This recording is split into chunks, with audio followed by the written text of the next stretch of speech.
Against the Grain Nation.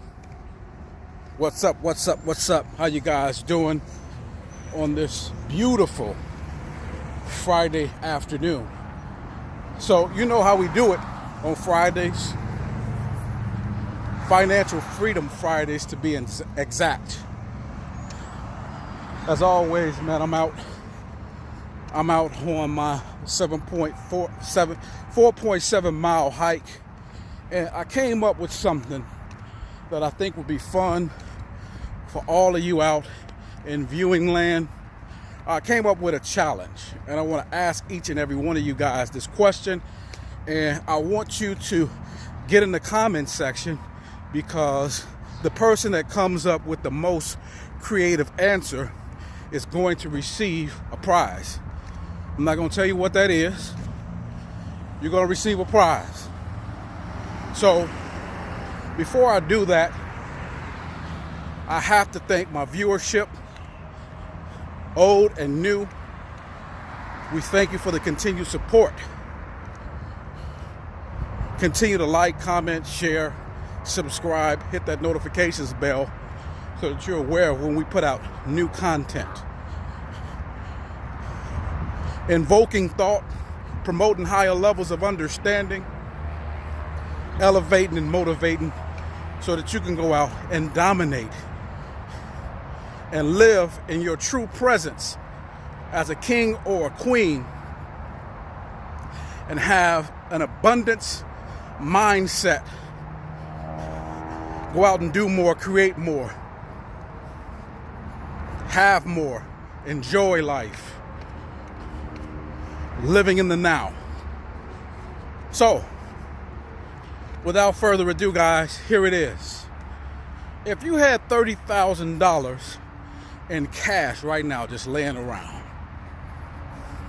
that was it to your name. You won the lottery, and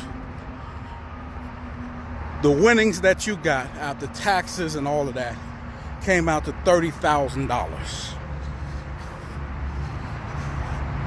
And you know you can't live off that for the rest of your life because you have an abundance mindset and you don't have a poverty mindset. Because a person with a poverty mindset will stuff that money in the bank and feel like they can live off of that for the rest of their lives.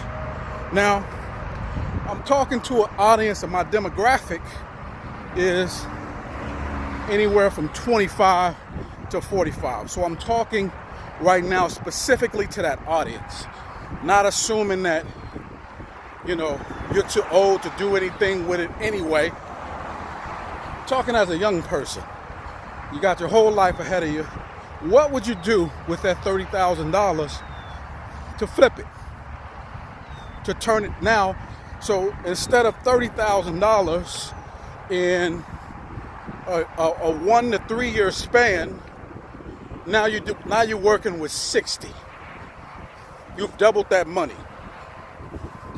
Just like it speaks of in the Bible. I'm paraphrasing when it said God made a challenge for 3 individuals. And he gave one person, let's say $5. He gave the other person $3. And he gave the other person $1. And he told them to go out and multiply that money. And the one that he gave the $5 to came back and said, God, I doubled it. I came back and I turned that $5 into 10. The second one did the same thing. He turned that $3 into 6. God blessed him. Yeah, if you know me, you know what I'm saying? I know, if you know and you watched any of the videos on this channel before, you know that I loosely subscribe to the Bible. I don't believe in everything that's in there, but this is a good illustration to how we should be living our lives, right? So the first guy, he turned the 5 into 10, and he was blessed. He was blessed with 100 times more. Same with the second guy, turned 3 into 6. and he was blessed 100 times more. This is nothing but a story of how your life is supposed to be. Making transactions to live in abundance.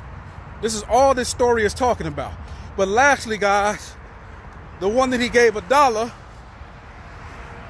did nothing with it. He took it in the backyard and buried it. That will be the same today as taking your money, putting it in a bank, and expecting something to happen with it 30 years later. But guess what? Look what happened. He said,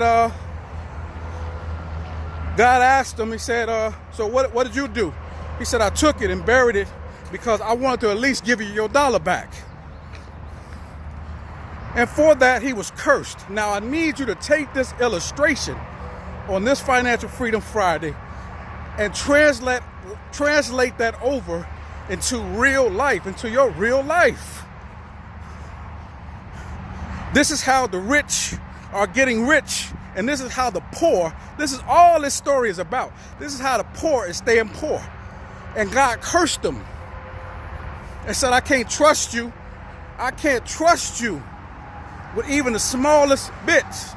Now, I can't quote where this comes from, but you can look it up if you want. I told you I'm not a Bible scholar like that. But translate that into your life. You can't even be trusted with the smallest of. So how are you going to handle millions and billions? So I'm asking this question. I want to stay on topic. What would you do? $30,000 cash right now. How would you do what those first two guys did in the Bible? How would you flip that? How would you come back to the table with $60,000? So I want you guys to share this video as I'm putting it out there as a challenge. And like I said, the person with the most creative answer, I got a prize for you coming. All right? So let these comments go crazy on here. We still stayed in line with Financial Freedom Friday because this has a lot to do with finances. So, thanks so much again, guys, for tuning in. Once again, we made it short, sweet, and to the point. So, get out, make a moment, be great on purpose, enjoy the rest of this day, give thanks for life, health, and strength, the use, the activities of all of your limbs, take advantage of the moment because that's all we have. Be thankful for health. And until next time, guys, it's your boy Top Dog. I'm out.